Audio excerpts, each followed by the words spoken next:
Let me paint you a picture. I'd like you to imagine a large auditorium or a conference room. You're in a theatre, perhaps. Behind you is a well-lit stage upon which there is a single microphone on a stand. In front of you is a packed auditorium with no seat left unsold or unoccupied. There's an aisle that runs from the stage to the back of the auditorium. Either side of that aisle are seats in rows of 12. 12 on the left of the aisle, 12 on the right.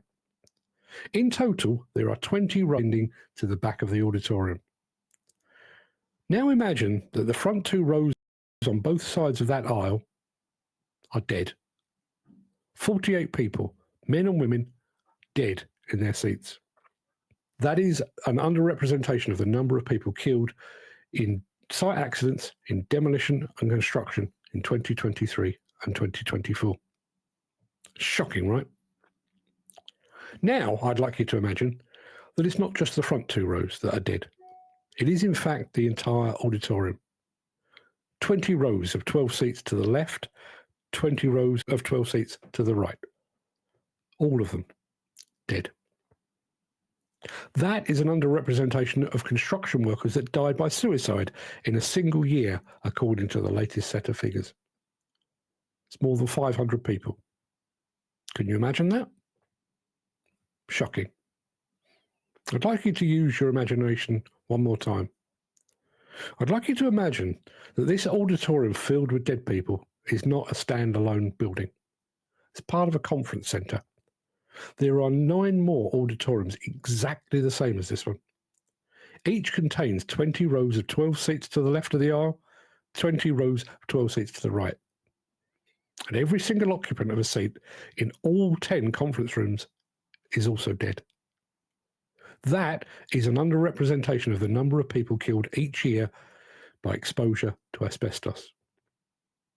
And if you're not shocked now, then maybe you're beyond shocking. I said that was the last time I needed you to use your imagination. I lied. I'd now like you to imagine that there's a person standing on the stage in front of all these dead people. They're wearing a sharp suit, shirt and a tie and an expensive-looking pair of shoes. And they are very much alive. They're a representative of a major demolition or construction company, or maybe they're a representative of an industry trade body. And they're here to deliver an insightful presentation on their commitment to health and safety.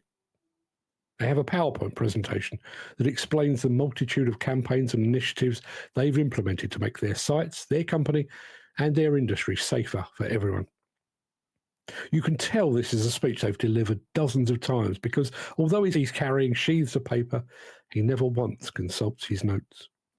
His speech ends with a flourish. It's uplifting and inspiring. But where there should be applause, a standing ovation even, there's silence. There's silence because while the sharp-suited man on the stage was talking about risk management and site safety, his audience was dead. Every person in every seat in every one of the 10 conference rooms deceased. And even though his speech was met with a deafening silence, the man on stage walks off, smugly satisfied with a speech and a presentation well delivered. The speaker returns to his dressing room. As he sips from a bottle of water kindly provided by the conference organisers, he looks out the window. There's a queue of people already at the turnstiles for his next show. The queue extends way into the distance. While he doesn't actually bother to count them, he reckons there's about 5,500 people lined up to take the newly vacated seats. All of them are eager for the show to start. None of them knows what lies in wait for them. And so begins another year in the demolition and construction world.